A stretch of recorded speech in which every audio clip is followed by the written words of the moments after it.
Hi friends, welcome to Rena வீட்டு சமையல். ரெனா வீட்டு சமையல்ல இன்னைக்கு ரொம்ப சுவையான அரைச்சு விட்ட சாம்பார் தான் பார்க்க போறோம். இந்த அரைச்சு விட்ட சாம்பார் ரொம்ப சுவையா இருக்கும். இட்லி, தோசை, அதுக்கு அப்புறமா சாதத்தோட கலந்து சாப்பிட்றதுக்கு அட்டகாசமா இருக்கும்.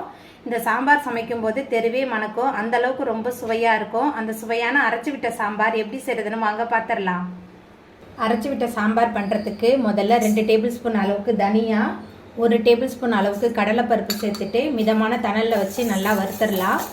தனியா கடலைப்பருப்பு லேசாக சூடு வர ஆரம்பிச்சிருச்சு. அதுக்கப்புறமா இதில் கொஞ்சமாக எண்ணெய் சேர்த்துக்கலாம். ஒரு பிஞ்ச் அளவுக்கு எண்ணெய் சேர்த்துருக்கேன்.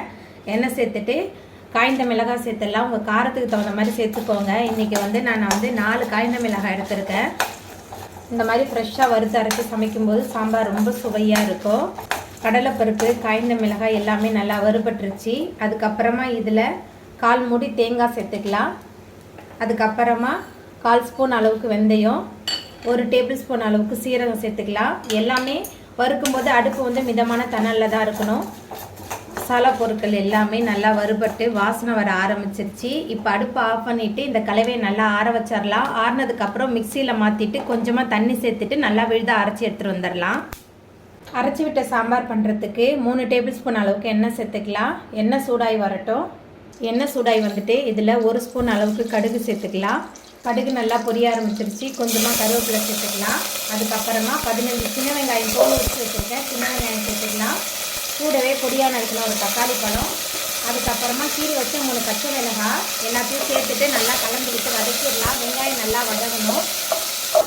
அரைச்சி விட்ட சாம்பாருக்கு சின்ன வெங்காயத்தை முழுசாக சேர்த்து நம்ம சமைக்கும்போது இந்த அரைச்சி விட்ட சாம்பார் ரொம்ப சுவையாக இருக்கும். வெங்காயம் எந்த அளவுக்கு நல்லா வதங்கி வருதோ அந்த அளவுக்கு ரொம்ப சுவையாக இருக்கும். நல்லா கலந்து விட்டு வதக்கி விட்டுடலாம். சின்ன வெங்காயம், தக்காளிலாம் நல்லா வதங்கி வந்துருச்சு. அதுக்கப்புறமா இதில் நம்ம நறுக்கி வச்சுருக்கிற 2 முருங்கைக்காய் சேர்த்துக்கலாம். கூடவே தோல் சீவி நறுக்கி வச்சுருக்கிற ஒரு கேரட் 2த்தையும் சேர்த்துட்டு மிதமான தணலில் வச்சு நல்லா கலந்து விட்டு வறுத்து விட்டுடலாம். முருங்கைக்காய், கேரட் நல்லா கலந்து வதங்கி வந்துருச்சு. அதுக்கப்புறமா இந்த காய்க்கு தேவையான அளவுக்கு கல்லுப்பு சேர்த்துக்கலாம். கல்லுப்பு சேர்த்துட்டு நல்லா கலந்து விட்டுடலாம். சாம்பாருக்கு தேவையான அளவுக்கு உப்பு சேர்த்துட்டு நல்லா கலந்து விட்டு வதக்கியாச்சு. அதுக்கப்புறமா இந்த காய் வேகிறதுக்கு தேவையான அளவுக்கு தண்ணி சேர்த்துக்கலாம். தண்ணி சேர்த்துட்டு நல்லா கலந்து விட்டுட்டு ஒரு மூடி போட்டு வச்சிடலாம். முருங்கைக்காய் நல்லா வெந்து வரட்டும். நம்ம சேர்த்த காயெலாம் பாதி அளவு நல்லா வெந்து வந்துருச்சு. அதுக்கப்புறமா இதில் 1 ஸ்பூன் அளவுக்கு மஞ்சத்தூள் சேர்த்துக்கலாம். கூடவே சின்ன லெமன் சைஸ் அளவுக்கு புளியை தண்ணியில் ஊற வச்சு கரைச்சி வச்சுருந்தேன். அந்த புளி தண்ணி சேர்த்துட்டு நல்லா கலந்து விட்டு வேக விடலாம். புளி சேர்த்த பிறகு நல்லா கொதிக்க ஆரம்பிச்சிருச்சு. அதுக்கப்புறமா நம்ம மிக்சியில் சேர்த்து அரைச்ச விழுது சேர்த்துடலாம். அதுக்கப்புறமா குக்கரில் வேக வச்சுருந்த துவரம்பருப்பு சேர்த்துக்கலாம். துவரம்பருப்பு நல்லா குழைவாக வேக வச்சு எடுத்துருக்கேன்.